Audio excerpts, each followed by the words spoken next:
Нема простори законски услови за нова амнестија за затвореници. Можно е да се искористи мерката условен отпуст за затвореници со помали казни, осудени за полесни дела кои веќе одлежале 3/4 од казната, за да се намали затворската популација и да се спречи поголема епидемија во затворите.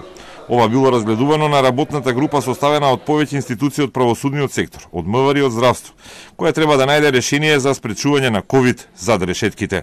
Во моментот 27 затвореници, од кои 25 во Идризово, се заразени и сместени во приемното оделение во најголемиот македонски затвор. Двајца заболени се во затворот Шутка во посебни келии. Бројката се стабилизира и состојбата се држи под контрола, уверуваат од затворската управа. Иако потврдува дека во Идризово има и цели затворски крила кои се во изолација, затоа што таму 228 осуденици се изолирани. Заболени има и во стражарската служба. Во сите затвори има 40 активни ковид случаи, приближно толку во изолација. Најмногу се во Идризово, а заболени затворски полицајци има во Шутка и во Охрид.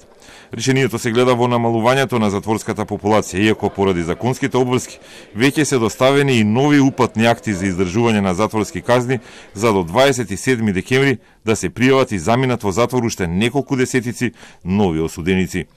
Работната група планира стопирање на дел од овие решенија, како и пуштање со условен отпуст за оние осуденици кои се пред крај на престојот за решетките.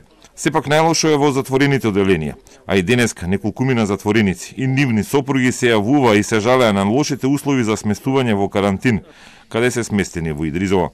Таму заразените се сместени на приемното оделение, од каде испрати и снимки кои во текот на оваа недела ги објави Телма. На снимките се гледаат просториите во кои се сместени ковид затворениците, кои бараат подобри услови и поголема здравствена грижа.